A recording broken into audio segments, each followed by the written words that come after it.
also I gathered all the equipments needed. The purpose of mouth care is to remove food particles from around and between the teeth, to remove dental plaque, and also to promote the client feelings of well-being. And lastly, is to document.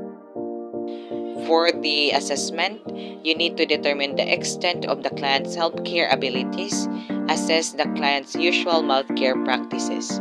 You need to inspect lips, gums, oral mucosa, and tongue for deviation from normal.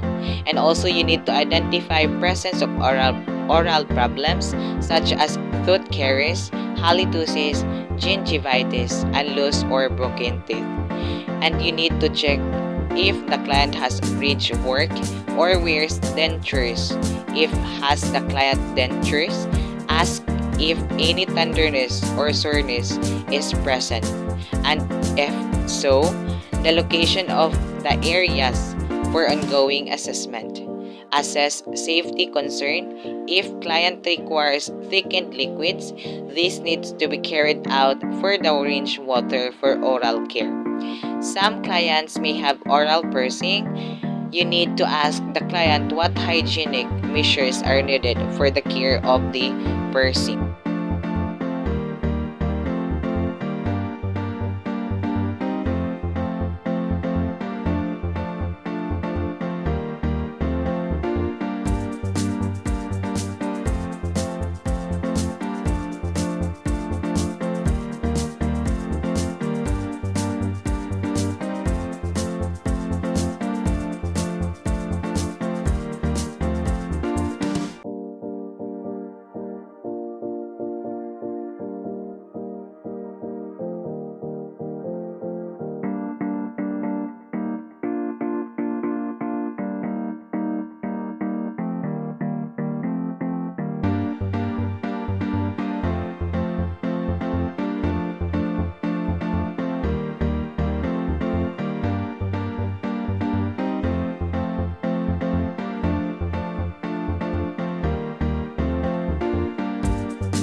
Assuming that I give also a mouthwash of the patient and also the dental floss.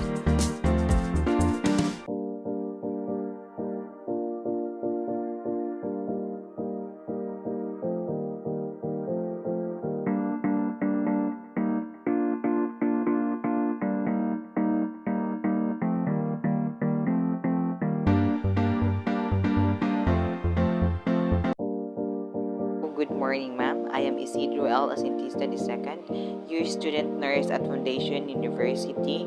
Today, ma'am, I will be performing nail and foot care. Is it okay to you, ma'am? But before I will performing the nail and foot care, let me know first what is your name, ma'am. Okay, thank you so much, ma'am. The purpose of nail and foot care is to maintain the skin integrity of the feet and also to prevent foot infections, to prevent foot odors, as well as to assess or monitor foot problems. I'm done with my hand hygiene, ma'am, and also I provide you a private privacy. I wear clean gloves and also I gathered all the equipments needed. Prepare the equipments and the client, and also wash the foot and soak it. Dry the foot thoroughly and apply lotions or foot powder. Trim the nails of the first foot while the second foot is soaking. Do aftercare and hand washing. And lastly, documentation. So for the assessment, you need to determine the history of any problems with foot discomfort, foot odors, and also foot mobility, as well as the circulatory problems, including the swelling, changes in skin or cold, or temperature and pain. For the structural problems, including the hammer, toe, and the overlapping digit. And also, you need to check the usual foot care practice, including the frequency of washing feet, cutting nails, and also the foot hygiene product used, and how often socks are changed, whether the client ever goes barefoot, or whether the client sees podiatrist.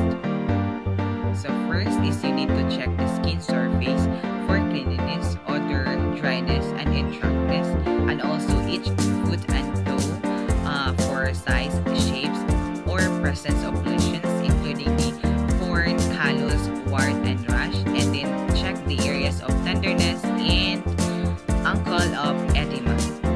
And then you need to check the hills of erythema, blisters, breaks in skin integrity, as well as skin temperature of both feet to assess circulatory status, and lastly we have the self-care abilities.